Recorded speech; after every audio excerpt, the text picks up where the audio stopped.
Marcus Coward, and this is Wake Up New Bedford.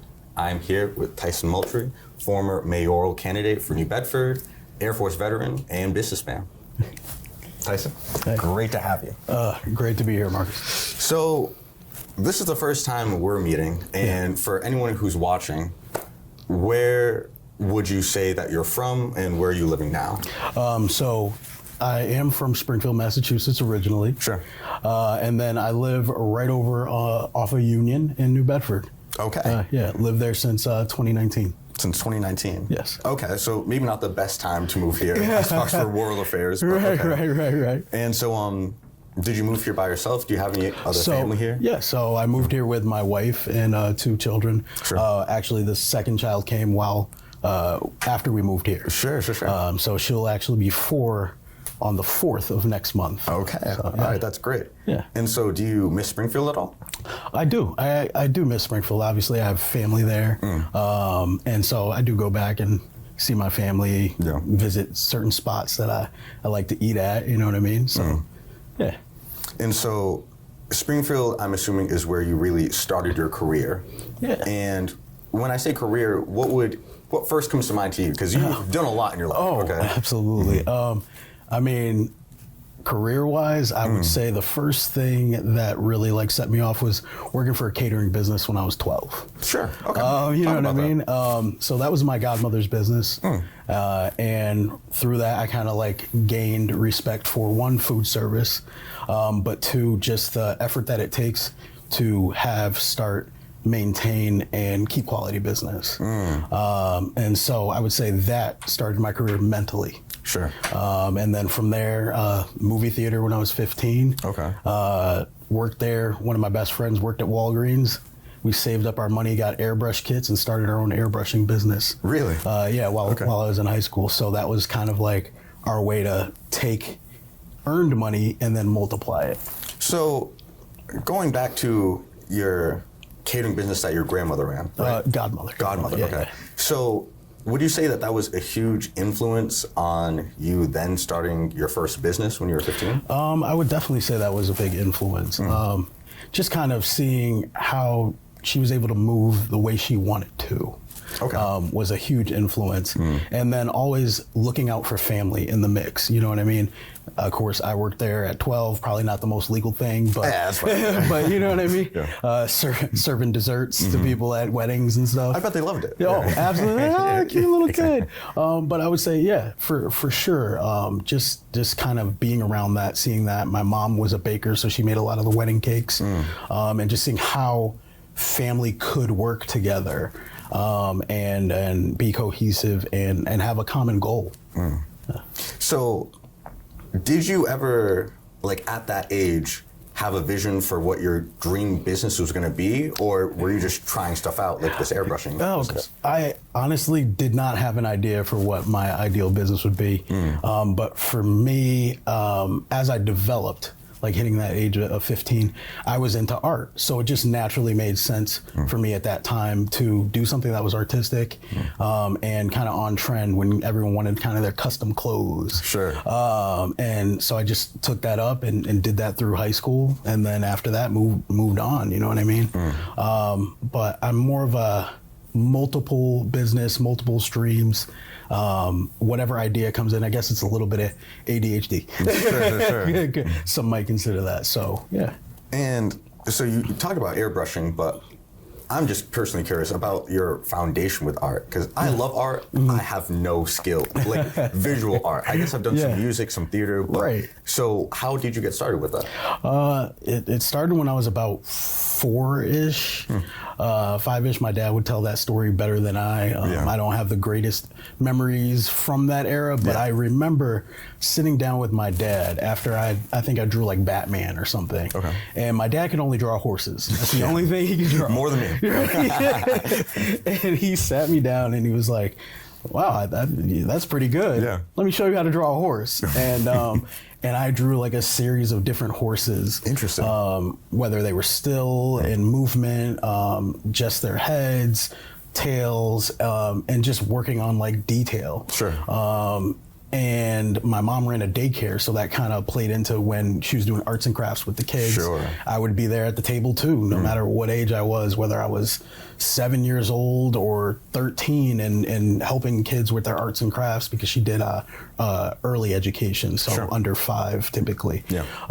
And that was kind of my love for art as it comes in the physical form. But I did theater, music production, things like that. So. Okay. And so, did you enjoy theater? Oh, absolutely. Yeah. Absolutely. Yeah, it's a lot of fun. It's a lot of fun. It is a lot of fun. Yeah. Just the roles you get to play with, the people that you meet. Set design is definitely one of the more interesting aspects of just how do we tell the story through a background that is probably static most of the time, you know what I mean? But it plays a role in what we're presenting. Absolutely. You know what I mean? And then you just lightly mentioned music production. Yeah. Okay. Yeah. So I guess talk a little bit about that. So when I was younger, we had a little crew that, would bob on the tables, rap a little bit. Okay. Someone could sing, but then moved into recording and songwriting. So I have some songwriting credits on my resume. Okay, that's pretty cool. You know what I mean? Humble brag. Yeah. Right. So and then just getting to work with some pretty big name producers behind the scenes on the music production side, doing some show and brand placement stuff. Getting to see that side of it too. Okay, so moving along business-wise. Yes. So you start your first business at 15. What's your next venture? So the next venture after that was actually Blended Arts Entertainment. Okay. So Blended Arts Entertainment was music. We were learning at that time. It was mostly like CD Baby that would put out your music commercially. You had to learn your way through ASCAP, BMI, all that stuff, and so we worked with artists that were up and coming in our city, and we'd be like, all right, these are the steps to actually get paid for your art when you release it. So whether that's mechanical licensing, sync licensing, this is how you would do that. And so that would be the first business. And we, after that, we put on like a show. It was a fundraiser actually to send the Dunbar Community Center basketball team to Florida for the championship, or like the tournament they had down there. So we did that fundraiser, raised a bunch of money, helped send the boys down there. That's amazing. And yeah, just made a lot of friends in the community. And so that was late teens, early 20s? So that was late teens, early 20s. Yeah, I think I was about 19 then. And so would you consider that was successful in your eyes?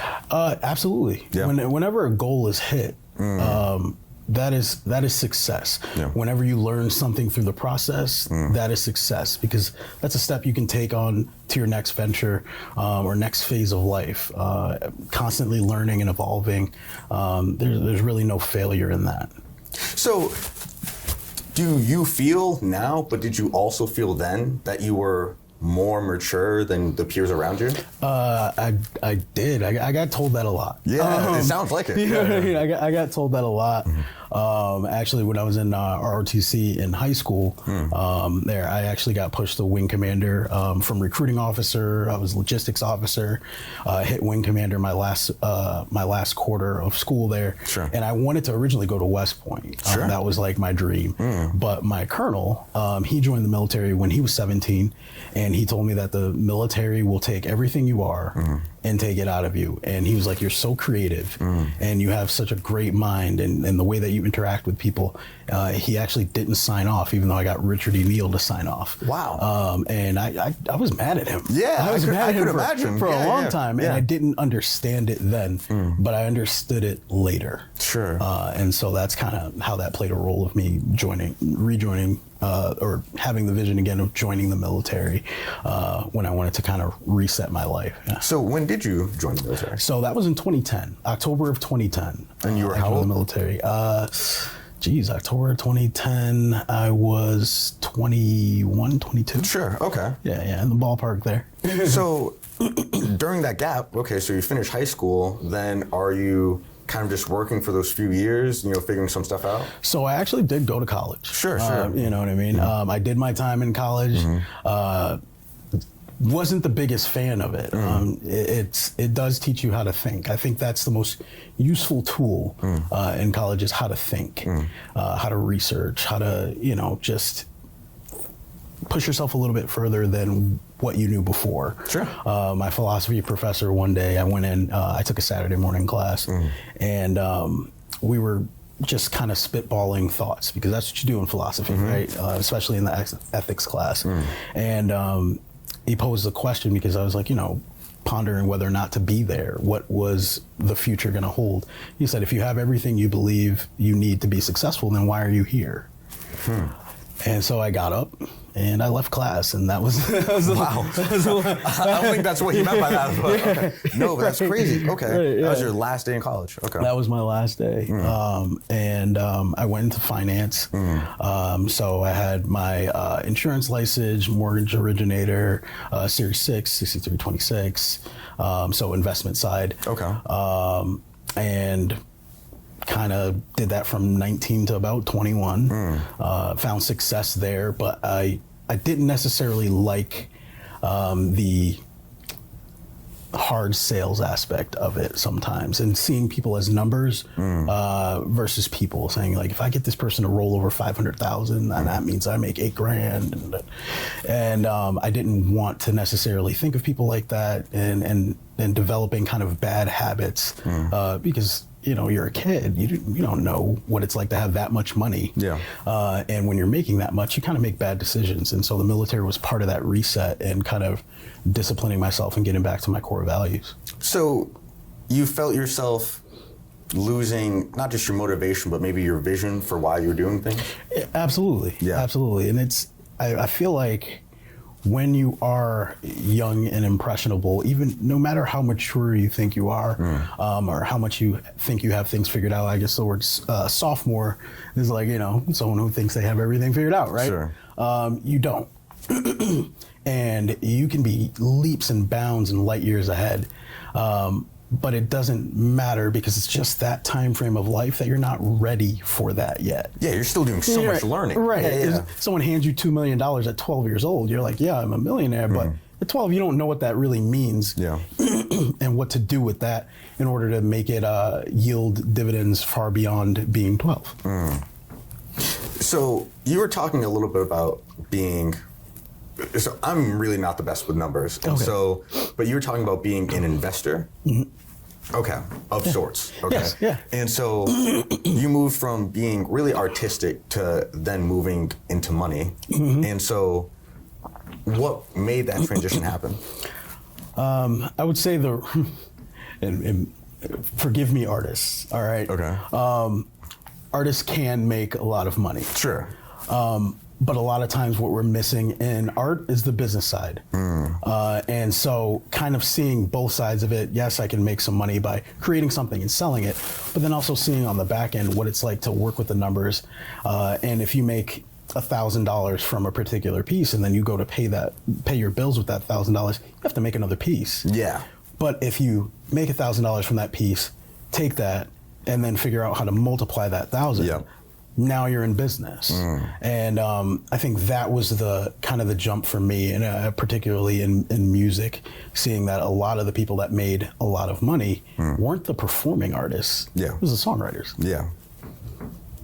And that was a really important lesson that I hear all the time, like in social media, these money gurus, is have your money work for you. And so clearly that was your goal in going into money, but then you changed goals. Yes. Okay. And then, so why did you, and so you said because you didn't want to get lost in the money and see people as numbers. Right. What makes you want to then turn to the military instead of going back to art, but then also using this financial knowledge? I think one of the key things was it was familiar to me. Being in ROTC in high school, wanting to go to West Point, admiring my family members that went served in the military, my uncles, my cousins, my grandfathers, great grandfather, even my last name. You look it up. Colonel William E. Moultrie was a slave master. Like, I mean, so military in the blood and in the name. But, yeah, so you definitely come from a military family. But and just kind of seeing the discipline, the resolve, and the things that it gave people around me. What do you mean by that? As far as their character goes, as far as their service before self mentality, implementing integrity in everything that they do. And then the pride that you carry yourself with when you're wearing that uniform, and then when you take it off, it doesn't change. Yeah, it really does. You know what I mean? Yeah. And so, not for nothing, a lot of that money got involved in gambling early. Sure. My mentors gambled at the casino, but they were making, $700,000, $1 million a year. I'm a poor kid at the table. I made six figures. It wasn't anything to shake at that time. But when you're trying to keep up with them, sure, you end up spending things that you don't have or shouldn't be. And so just recentering and becoming more of a thermostat than a thermometer. Ooh, okay. That's a catchy one. Okay. Yeah.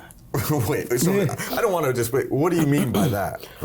So a thermometer tells you what the temperature is. Thermostat sets the temperature. Oh, wow. Okay. So not letting someone else's decisions and how they live their life dictate how I believe I should live mine. Absolutely. And so I love that resolve. Okay. And speaking about resolve, I often hear this phrase that you are the company you keep. Okay. Absolutely.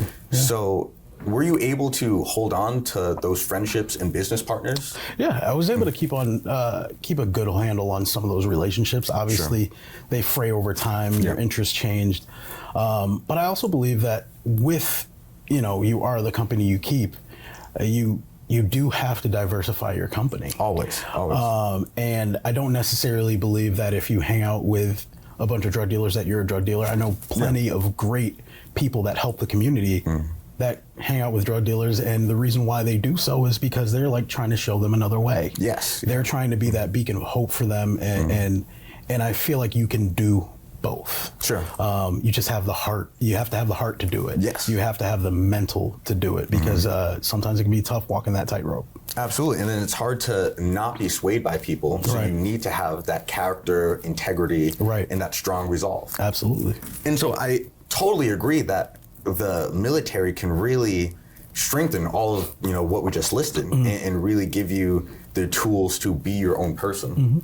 Even though it's huge on conformity, of course, which is such a dichotomy. I mean, that was one of the, I would say, the more difficult aspects as someone who I didn't realize this at the time, but would be considered a nonconformist. Sure, very independent. Absolutely. But knowing, I feel like part of leadership is knowing when to follow. Absolutely. Part of leadership is knowing you may not be the smartest person in the room. You may not have the answer for this particular problem. That person that you think is a grunt in the military, they may know how to solve a problem that you can't see from 30,000 square foot view, but they've seen it at 300 square feet. So you have to know when and where to implement people, and when to step back, when to step forward. Read the room. Even when you're a leader, you're not the leader in every room. And then when you're in someone else's room, you let them do what they need to do for their vision to be accomplished, and you play your part, and you make sure that you're the lead on your part. Well put. Yeah. So I'm so glad how this interview is going, as far as for showing the people and myself the foundation and how you're getting from step to step. Right. So now we're at the military. Yes. What makes you choose Air Force? Because you have options. Yeah, honestly, I was in the Air Force ROTC. Sure. So that was the easiest decision for me. But also on my ASVAB, I got a 94, I believe it was. And a lot of people, of course, label the Air Force as the smarter branch. No knock to anyone else. I respect your service, everything you do there. And so they had a career field that had a $20,000 bonus. And I qualified for it. And so I was like, all right, I'm going to take that. So that was like the easier part. It's kind of a no-brainer. Right. Okay. Went in with a little bit of rank due to being an ROTC. So it made it an easy decision. Yeah. And so did the rest of your family usually serve in one branch, or did it kind of vary? So kind of varied. So my great grandfather was Army. My grandfather on my mom's side was Air Force. I had an uncle who went Army. My brother went Army. my cousin went Air Force, so kind of between Army and Air Force was where we fell. My Aunt Sandra is actually Air Force as well, so Cool. It was probably either going to be Army or Air Force. Yeah, as long as no Marines. Okay. We love you. We love you. Absolutely. Thank you for your service. I'm just Army. Right, we okay. love you. Thank you for your service and all that you do. So, the Air Force. Yes. Do you look back at it fondly, conflicted, or were there some real lows during your service? I'll be honest, and conflicted in some ways. Sure. We look at how our nation is set up, and this is something a little shaky that gets me in a little bit of hot water with some of my superiors.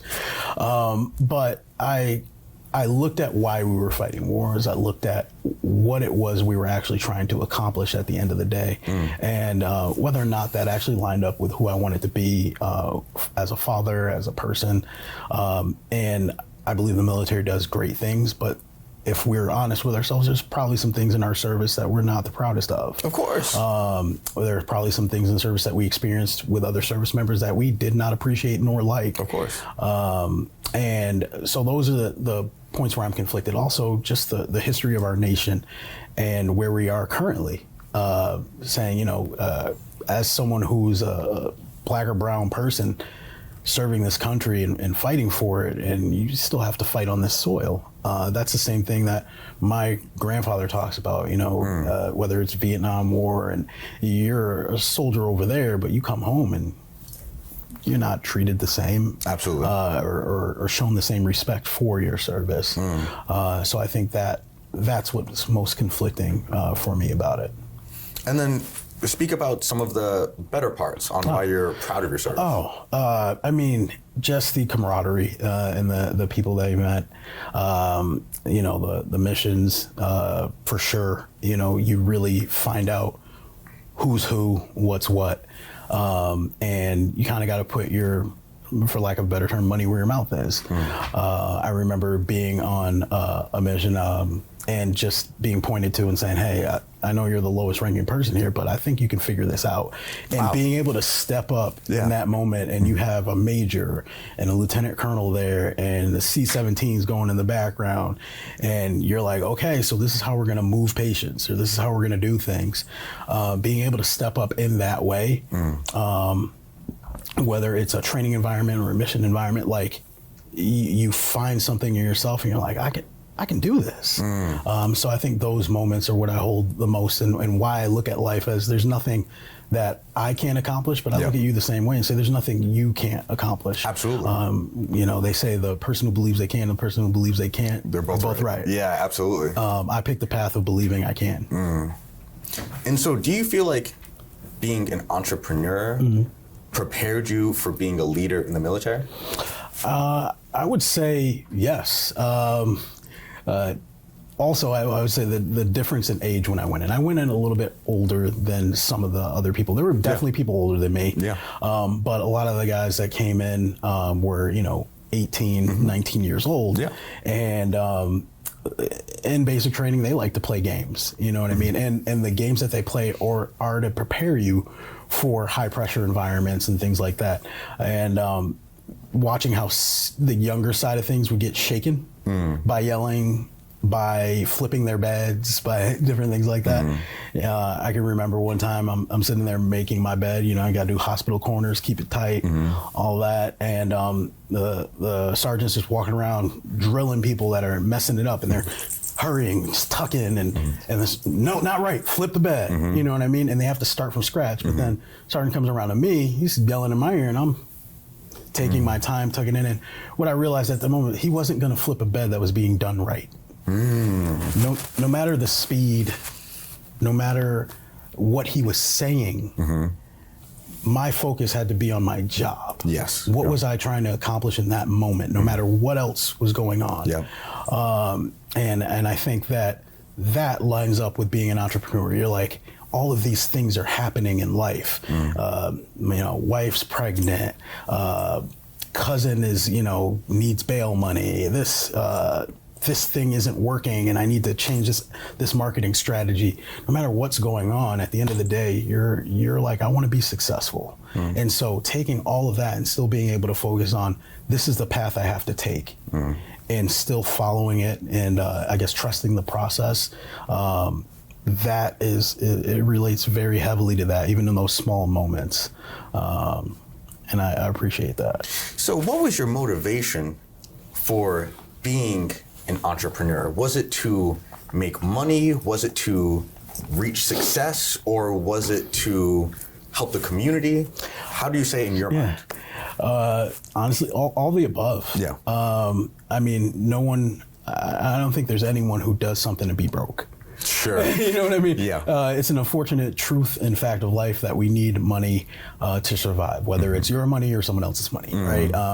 Because there are people who you need to give to help elevate. And I believe in Maslow's hierarchy of needs, right? So when you take care of the basic needs of a person, it allows them to think on a higher level, to achieve on a higher level, to go after something when they're not worried about their food security or their housing security, their safety.